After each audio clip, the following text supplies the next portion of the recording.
Unit 2 गणित की उत्पत्ति, ओरिजिन ऑफ मैथमेटिक्स एवं गणित की पाठ्यचर्या करिकुलम के बारे में बात करते हैं। गणित की उत्पत्ति, गणित को अक्सर क्या कहा जाता है? विज्ञानों की रानी कहा जाता है। किसकी रानी? विज्ञान की रानी। चूंकि मापन, गणनात्मक समस्याएं, संख्यात्मक अवधारणाएं जो विज्ञान में होती हैं वो किससे संभव है? गणित से ही। गणित नहीं होता तो कुछ भी न होता, विज्ञान भी न होता। नहीं तो विज्ञानों की रानी कहा जाता है। अब देखिए गणित की उत्पत्ति प्राचीन काल, एंशिएंट पीरियड, पूर्व के समय में मेसोपोटामिया की सभ्यता, मेसोपोटामिया और मिस्र की सभ्यताओं में गणित का आरंभ मूलभूत गणनाओं जैसे जोड़ना, घटाना, गुणा करना, भाग करना, ये सब जो है ना मेसोपोटामिया, मिस्र इत्यादि की सभ्यताओं में शुरुआत हुई।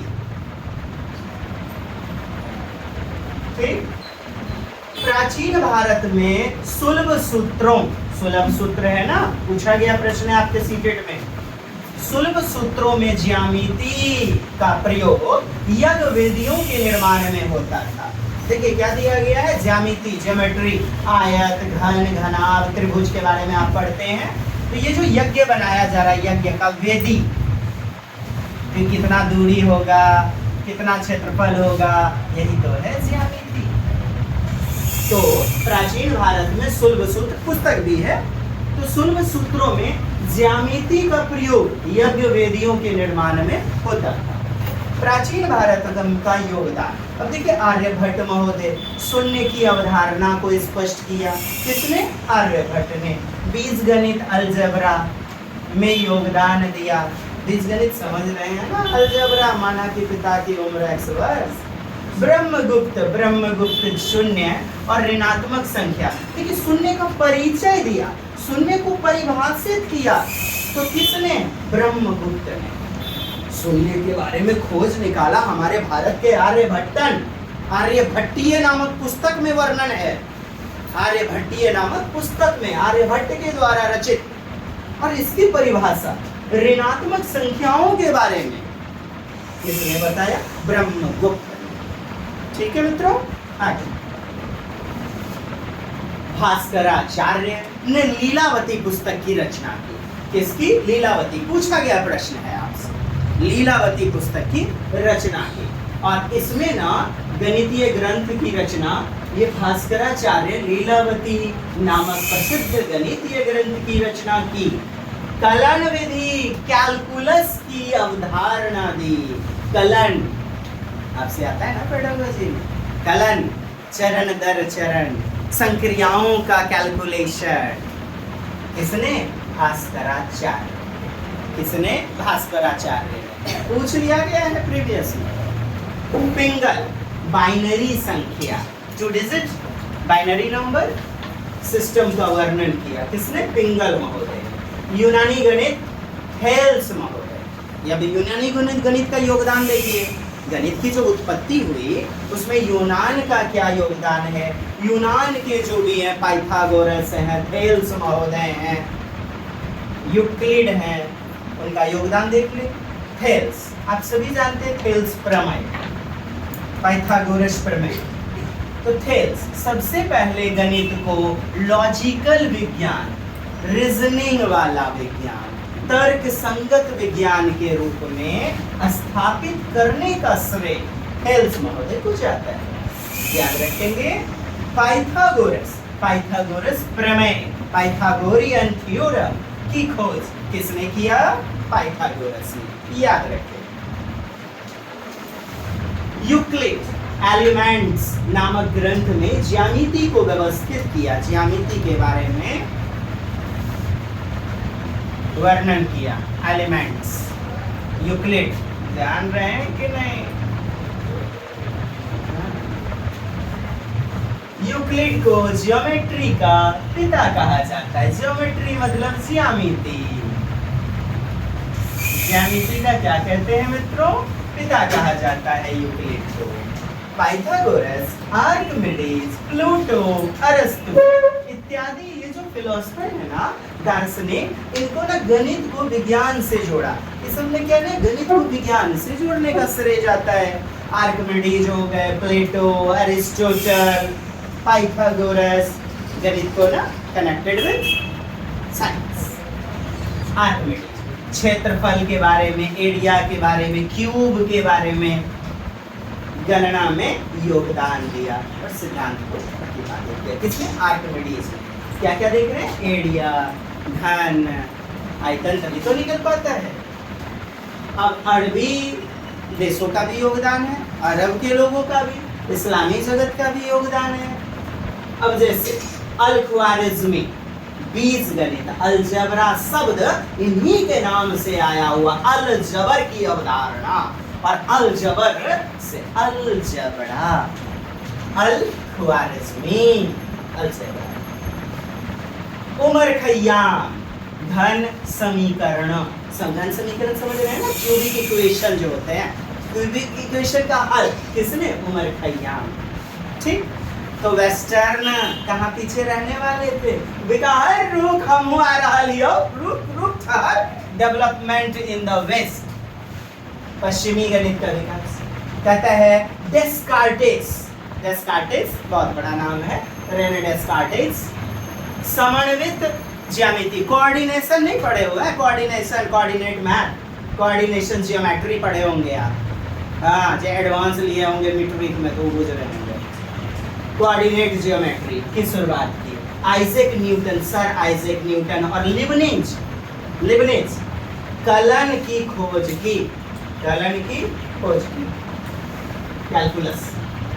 अब देखिए फ्रेडरिक गॉस, गॉस का प्रमेय जान रहे हैं, गॉस, गॉस। तो कार्ल फ्रेडरिक गॉस, अंक सिद्धांत, क्या? नंबर थ्योरी, सांख्यिकी, स्टैटिक्स के बारे में, इसे याद रखेंगे आप।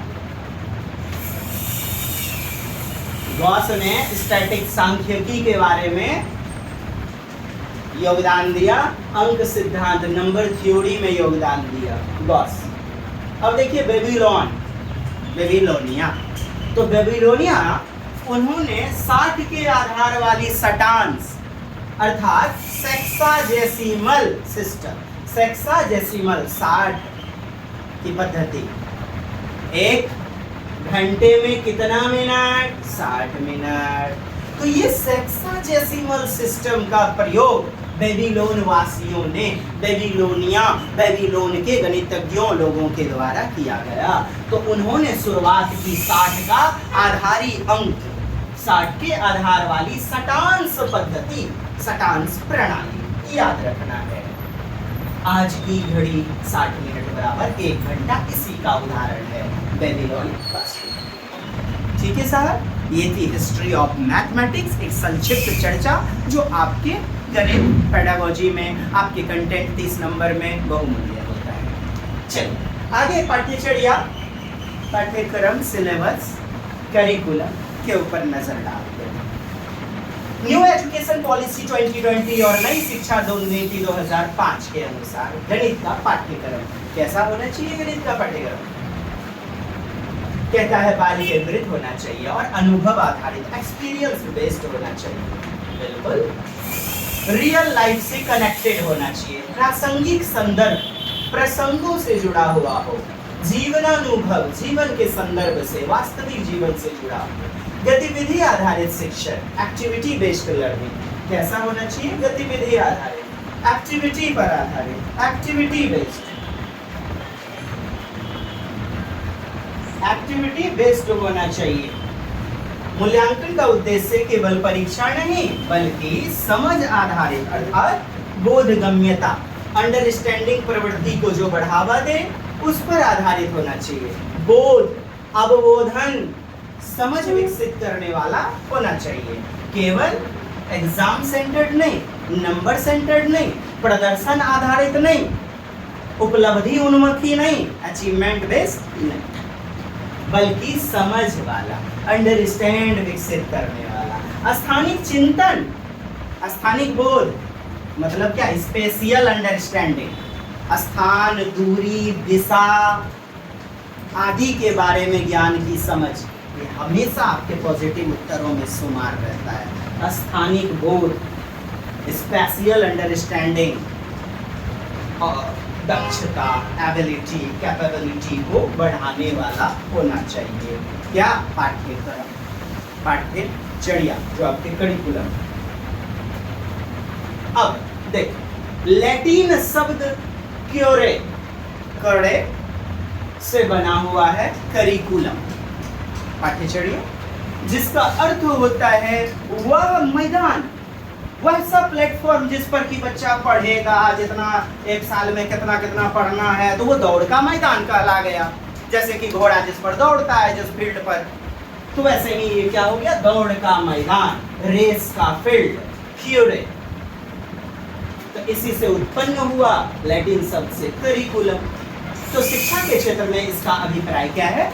वैसा मार्ग, एक वैसा रास्ता, एक कंप्लीट पाथ जिस पर चलकर विद्यार्थी अपने एजुकेशनल पर्पस को, गोल को प्राप्त करे, अपने लक्ष्य को प्राप्त करेगा। इसी को तो कहते हैं पाठ्यचर्या। करिकुलम केवल विषय वस्तु, कंटेंट आधारित नहीं है, बल्कि एक जीवंत दस्तावेज है, एक डॉक्यूमेंट्स है, एक सिलेबस का विस्तृत भाग है, पाठ्यक्रम का एक विस्तृत भाग है, लिविंग डॉक्यूमेंट, जिस पर चलना होता है 3 महीने में, 4 महीने में, 6 महीने में और पूरे वर्ष भर में, जैसा जैसा रूटीन के अनुसार चलाया जाएगा। जो शिक्षा को क्या है ना, एक दिशा प्रदान करेगा, एक उद्देश्य पूर्ण होता है, जो अनुभव प्रदान करता है। यही तो है पाठ्यचर्या, करिकुलम। गणित पाठ्यक्रम शिक्षार्थियों की तार्किक सोच अर्थात लॉजिकल थिंकिंग, विश्लेषणात्मक क्षमता और समस्या समाधान के कौशल को विकसित करने का एक स्ट्रेंथर्ड, सशक्त टूल्स है, एक उपकरण है। कौन? गणित का पाठ्यचर्या। यह केवल सब्जेक्ट बेस्ड नहीं होता, ये केवल सब्जेक्ट को कंबाइन नहीं करता, यह संग्रह नहीं करता सब्जेक्ट को, बल्कि इसमें निम्नलिखित तथ्य सम्मिलित होते हैं, जैसे शिक्षण विधियां होती हैं, टीचिंग मेथड्स, शैक्षिक अनुभव, एजुकेशनल एक्सपीरियंस, इवैल्यूएशन टेक्निक्स, मूल्यांकन की तकनीकें। कैसी तकनीकें? विविध विविध प्रकार की। आप पढ़ेंगे पोर्टफोलियो, एनेक्डोटल पढ़ेंगे, आप पढ़ेंगे रूब्रिक्स, आपको जानने का मौका मिलेगा रेटिंग स्केल, अध्ययन की दिशा इत्यादि के बारे में वर्णन रहता है। पाठ्यक्रम वह माध्यम है जो ज्ञान अर्थात कौशल, रुचियां एवं मूल्य, वैल्यूज प्राप्त करने की दिशा में विद्यार्थियों का मार्गदर्शन करती है। विद्यार्थियों का मार्गदर्शन करती है क्या? पाठ्यक्रम। तभी तो इसके इम्पोर्टेंस भी है, शिक्षा के उद्देश्य की पूर्ति का आधार है। ये तो महत्व पढ़ रहे हैं ना पाठ्यक्रम का, पाठ्यक्रम का महत्व क्या? शिक्षा के उद्देश्य की पूर्ति का आधार है ये। शिक्षण सामग्री के चयन एवं संगठन में सहायक है। करिकुलम विद्यार्थियों की रुचि, क्षमता एवं आवश्यकता के अनुसार, उनकी जो भी नीड है उनके अनुसार शिक्षण को निर्देशित करता है। अनुभवों का नियोजन, संगठन एवं अनुकरण। अनुभव का क्या? नियोजन। नियोजन मतलब समझिए प्लानिंग करना, योजना बनाना। एक योजना बना हुआ रहता है, इतने समय तक इसे पूरा करेंगे जी, एक प्लानिंग रहता है, नियोजन। संगठन एक अनुक्रम, पदानुक्रम, एक सीरीज में एक क्रम से रहता है। Organisation and sequencing of learning experience प्रदान करता है कौन? पाठ्यचर्या। शिक्षक की भूमिका को स्पष्ट करता है पाठ्यचर्या, और शिक्षण प्रक्रिया को गोल, एमफुल, पर्पसफुल बना देता है। गणित पाठ्यचर्या की विशेषताएं देखिए, पहला विशेषता आपका क्या है? संगठित संरचना, स्ट्रक्चर्ड डिजाइन।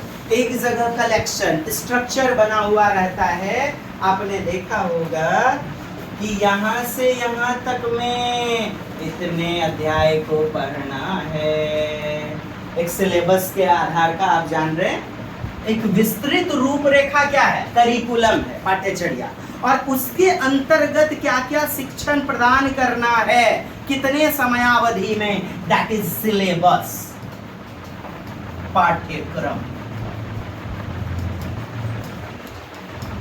पाठ्यक्रम एक छोटा पक्ष है, सीमित पक्ष है, लेकिन करिकुलम विस्तृत लेवल पर एक व्यापक पक्ष होता है, broad, but it is narrow, limited in a due period we have to fulfill। तो पाठ्यक्रम तार्किक और क्रमबद्ध रूप में होता है, क्रमबद्ध, जो सरल से जटिल की ओर बढ़ता है। अवधारणात्मक विकास विद्यार्थियों में गणितीय सोच और समस्या समाधान कौशल को विकसित करता है। आवश्यक विषय वस्तु, संख्या पद्धति, बीजगणित, ज्यामिति, माप, आंकड़े इत्यादि को यह अपने में समाहित करता है। अनुभवात्मक अधिगम अर्थात वास्तविक जीवन से जोड़कर प्रस्तुत किया जाता है गणितीय कॉन्सेप्ट को या किसी भी विषय को। नवाचार और तकनीक, इनोवेशन एंड टेक्नोलॉजी, जैसे ICT, information and communication technology, और कंप्यूटर टेक्नोलॉजी, विभिन्न मल्टीमीडियाज, विभिन्न टूल्स इत्यादि, गणितीय खेल, मॉडल्स जैसे जियोजेब्रा, एप्लीकेशन एप्स इत्यादि का प्रयोग करवाया जा सकता है। ये सब विशेषताएं हैं। बालकों के स्वयं के अनुभव पर आधारित होना चाहिए, क्या करिकुलम। अब देखें गणित में आखिर बच्चों को भय क्यों लगता है, क्यों डर पैदा होती है, कई सारी समस्याएं, चैलेंज हैं। एनसीएफ 2005 ने गणित शिक्षा को बच्चों की समझ, अनुभव और सोच से जोड़ने पर बल दिया है। डर, जटिलता और रटने के बजाय शिक्षा को रोचक, रचनात्मक और जीवन से जोड़ना चाहिए। तो एनसीएफ 2005 ने भी इन समस्याओं से निपटारे के लिए कई सारे सुझाव डाले हुए, प्रकाश डाले हुए हैं कि बच्चों में गणित को लेकर डर व असफलता का भाव रहता है। क्यों रहता है भाई? क्योंकि गणित की संरचना अमूर्त होती है, ये प्रतीक चिन्हों पर आधारित होता है। गणित की संरचना कठिन होती है, अमूर्त चिंतन करना पड़ता है। ऐसा तो नहीं है राइटिंग या इंग्लिश तो है नहीं, जैसा का तैसा छाप लिए। ये अमूर्त चिंतनीय होता है, प्रश्नों को समझने में कठिनाई होती है, इस कारण से भी डर व्याप्त होता है। अगर किसी प्रश्न को अंडरलाइन न कर दिया जाए, शिक्षक या किसी के द्वारा बताया नहीं जाए, जैसे कि हम भी, आप भी बताते होंगे बेटा जोड़ना है इसको, जैसे बता देते हैं आप, तब बच्चा खट से जोड़ लेता है क्योंकि पहले बना लिया है हिसाब को, और नहीं तो एकदम देखिएगा जाने अनजाने में गलती करके माइनस कर लेता है उसे। आप रेखांकन कर देते हैं, बता देते हैं उसे, दर्शा देते हैं, तब फिर बच्चा सही से बना देता है। क्योंकि अमूर्त है ना प्रकृति, ये प्रतीकों चिन्हों पर आधारित होती है। गणित की अपनी एक भाषा होती है, यही तो लिखा हमने। अगर किसी वस्तु को रेखांकन में नहीं दर्शाया जाए, अंडरलाइन नहीं किया जाए, निर्देशित नहीं किया जाए, तो प्रतीक को समझना कठिन होता है बच्चे के लिए, और बच्चा गलती कर देता है। बच्चे में असफलता का, डर का भाव व्याप्त हो जाता है। सामाजिक भेदभाव भी इसका कारण है। लड़कियों के साथ भेदभाव होता है, लड़कियों को गणित कम उपयोगी जिस कारण लगने लग जाता है। गणित में प्रयुक्त होने वाली भाषा डेली लाइफ से जुड़ी हुई नहीं रहती है, उससे अलग रहती है, ये भी कारण है। गणित शिक्षण समस्या के समाधान हेतु एनसीएफ ने कई सारे सुझाव, समाधान भी सुझाए।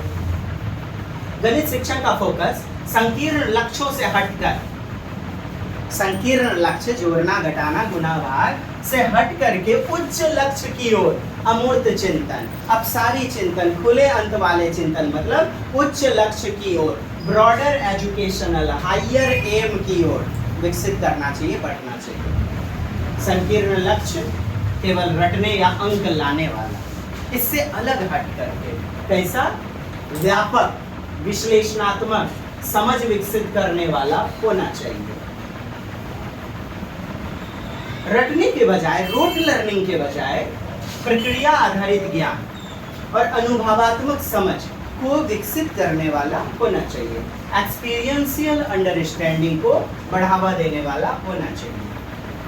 गणितीय गतिविधियों, गणनाओं आदि में सहयोग और सहभागिता को बढ़ावा देने वाला होना चाहिए। सहभागिता, कोऑपरेटिव लर्निंग को बढ़ावा जो दे वैसा होना चाहिए। गणितीय अवधारणाओं से संबंधित जीवन की समस्याओं, रोजमर्रा डेली लाइफ, रियल लाइफ को जोड़ना चाहिए। अर्थात गणित का जो कॉन्सेप्ट है ना, अवधारणा है, उसे किससे जोड़ देना है? रियल लाइफ से जोड़ देना है, जीवन से, संदर्भ से, कॉन्टेक्स्ट से संलग्न करना चाहिए। गणित शिक्षा में क्या होना चाहिए? फ्लेक्सिबिलिटी, लचीलापन होना चाहिए। बच्चे की बुद्धि क्षमता के अनुसार उस प्रश्न को वैसे ही समझाया जाए, वैसे ही शिक्षण विधि का प्रयोग किया जाए, ताकि विभिन्न सीखने का जो अलग अलग स्टाइल वाला बच्चा है, विभिन्न सीखने की शैली वाले बच्चे को अपनाया जा सके। सब बच्चे सब पढ़ें, सब बढ़ें, सभी सीख सके। विविधात्मक गतिविधियां होनी चाहिए, विविध, diverse learning style, different types. बच्चे के अनुभव को प्रायर नॉलेज, प्री नॉलेज से जोड़ दिया जाए, पूर्व ज्ञान से इसका उपयोग कराना चाहिए। तो भाषा एवं गणित के आपसी संबंध को समझना चाहिए। जीवन में जो भाषा का प्रयोग करता है बच्चा, वो गणितीय भाषा में आप ढाल दीजिए। देखिए बच्चा कैसे गणित सीखने लग जाएगा। तभी तो आप जीवन की भाषा से जोड़ते थे। देख, पापा ने तुमको 2 चॉकलेट दिया, ठीक बेटा ननकी? हाँ चाची। अब तुमको मम्मी 3 चॉकलेट दिया, 3.5 चॉकलेट, कितने हुआ ननकी बेटा बताओ तब?